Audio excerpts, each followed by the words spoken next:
അസ്ഹാബുൽ കഹ്ഫിനെ ഖുർആൻ പരിചയപ്പെടുത്തി. 7 ഗുഹാവാസികൾ. വെള്ളിയാഴ്ച ഓതൽ സുന്നത്തുള്ള സൂറത്തുൽ കഹ്ഫിൽ അല്ലാഹു ഗുഹ എന്നർത്ഥം വരുന്ന അസ്ഹാബുൽ കഹ്ഫിനെ സംബന്ധിച്ച് പറയുന്ന ആ സൂറക്ക് അല്ലാഹു സൂറത്തുൽ കഹ്ഫ് എന്നാണ് പേര് വെച്ചത്. ഇന്നത്തെ ജോർഡാനിലെ അമ്മാൻ സിറ്റിയിൽ നിന്ന് 10-30 കിലോമീറ്ററിനകലെ ഒരു കുന്നിൻ ചെരുവിൽ, ഒരു മലയോരത്ത് വളരെ മനോഹരമായൊരു ഗുഹ ഇന്നുമുണ്ടവിടെ. 7 ഗുഹാവാസികളെ അന്ത്യവിഷമം കൊള്ളുന്ന അവരുടെ ഖബറുകൾ, 7 ഖബറും അവരുടെ കൂടെയുണ്ടായിരുന്ന നായയുടെ എല്ലുകളും അടക്കം സൂക്ഷിക്കപ്പെട്ട ഒരു ഗുഹ. അതിന്റെ മീതെ അന്നുണ്ടാക്കിയ മസ്ജിദിന്റെ അടയാളമുണ്ട്. അതിന്റെ ഇപ്പുറത്ത് വലിയൊരു പള്ളി ജോർദാൻ ഗവൺമെന്റ് ഉണ്ടാക്കി വെച്ചിട്ടുണ്ട്. മസ്ജിദു അസ്ഹാബുൽ കഹഫ്, അസ്ഹാബുൽ കഹഫിന്റെ പേരിലുള്ള മസ്ജിദ് ഇന്നവിടെ ചെന്നാൽ കാണാൻ കഴിയും. 7 യുവാക്കൾ തിന്മകൾ നടമാടിയിരുന്നൊരു നാട്ടിൽ നിന്ന് ഓടിപ്പോയ സജ്ജനങ്ങളെ അള്ളാഹു പരിചയപ്പെടുത്തുകയായിരുന്നു. ദഖ്യാനൂസ് രാജാവ് ബിംബാരാധകനായിരുന്ന കാലത്ത് ആരാധ്യനായ ഒരേ ഒരുത്തനായ അള്ളാഹു ബിംബങ്ങളുള്ളവനല്ല, രൂപങ്ങളുള്ളവനല്ല. അള്ളാഹുവിനെ കണ്ണുകൾക്ക് കണ്ടെത്താൻ കഴിയില്ല, എന്നാൽ കണ്ണുകളെ നിയന്ത്രിക്കുന്നതവനാണ്. ലാ തുദ്രികുഹുൽ അബ്സാർ വഹുവ യുദ്രികുൽ അബ്സാർ വഹുവൽ ലതീഫുൽ ഖബീർ.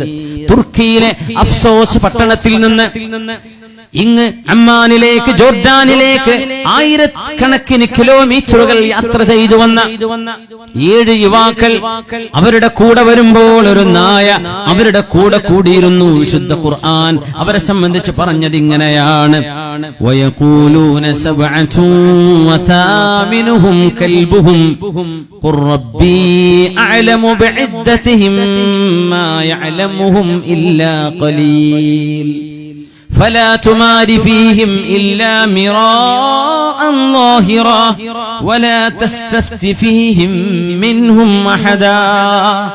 ഒരു നായ ഓടി വരുമ്പോൾ ആ നായയെ കല്ലെടുത്തവർ ഓടിക്കുമ്പോൾ അള്ളാഹുവിന്റെ സജ്ജനങ്ങളായ ഈ 7 ചെറുപ്പക്കാരോട്, അവര് യുവാക്കളാണ്, കല്യാണം കഴിച്ചിട്ട് പോലുമില്ല, അവര് ചെറുപ്പക്കാരാണ്.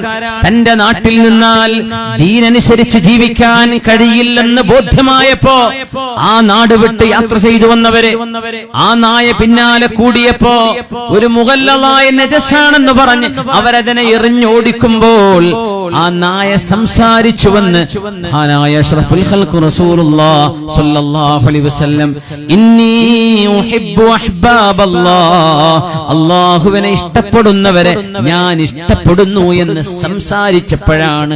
ഇത് സാധാരണ ഒരു നായയല്ല, ഇത് സംസാരിച്ചുവല്ലോ. ആ നായയെ അവർ കൂടെ കൂട്ടി.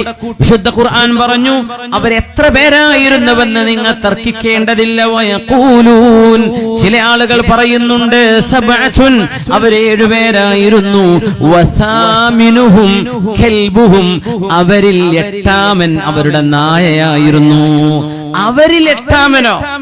സുബ്ഹാനല്ലാഹ്. എത്ര മോശപ്പെട്ട ആളാണെങ്കിലും സജ്ജനങ്ങളുടെ കൂടെ കൂടുമ്പോൾ അവരിൽപ്പെട്ട ആളായി പരിഗണിക്കപ്പെടും. നമ്മൾ എത്ര മോശക്കാരാണെങ്കിലും ഇവിടെ ഇരിക്കുന്ന ആണുങ്ങളും പെണ്ണുങ്ങളും അല്ലാഹുവിനെ ഭയപ്പെടുന്ന സജ്ജനങ്ങളാണ്. അവരുടെ കൂടെ ഞാൻ ഇരുന്നാൽ പടച്ചവനെ ഹുമുൽ ഖൗമു ലാ യശ്ഖാ ജലീസുഹും, ആ ഒരു വിഭാഗത്തിന്റെ കൂടെ ഇരിക്കുന്നവർക്ക് പരാജയം ഉണ്ടാവുകയില്ല എന്ന് പഠിപ്പിക്കാൻ 7 പേരുടെ കൂടെ 8ാമനായി നായയുണ്ട് എന്ന് വിശുദ്ധ ഖുർആൻ. ഒരു നായയെ അവരിലേക്ക് ചേർത്തി പറഞ്ഞു. എന്തേ? അള്ളാഹുവിനെ ഇഷ്ടപ്പെടുന്നവരെ ഞാൻ ഇഷ്ടപ്പെടുന്നു, സജ്ജനങ്ങളെ സ്നേഹിക്കുന്നു.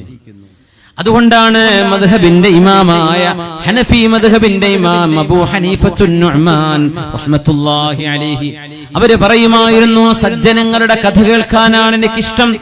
മിൻ കസീരിൻ മിൻ മസായിലിൽ ഫിഖ്ഹി, ഫിഖ്ഹിന്റെ മസ്അലകൾ ഒരുപാട് പഠനം ചെയ്യുന്നതിനേക്കാളും എനിക്ക് ചിലപ്പോൾ ഇഷ്ടം സജ്ജനങ്ങളുടെ കഥ കേൾക്കാനാണ്.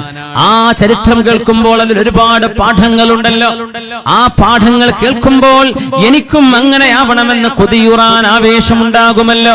അതുകൊണ്ട് ഒരുപാട് മസ്അല പഠിച്ചെടുക്കുന്നതിനേക്കാളും ഞാൻ ഇഷ്ടപ്പെടുന്നത് ഖിസസുസ് സലഫിസ് സ്വാലിഹീൻ, സജ്ജനങ്ങളായ മുൻഗാമികളുടെ ചരിത്രം പഠിക്കലാണെന്ന് മഹാനായ ഇമാമുനാ അബൂ ഹനീഫ റഹ്മത്തുള്ളാഹി തആല അലൈഹി 309 കൊല്ലം ഗുഹയിൽ താമസിച്ച ആ 7 യുവാക്കളെ കുറിച്ച് അല്ലാഹു ഖുർആനിൽ ചർച്ച ചെയ്തു.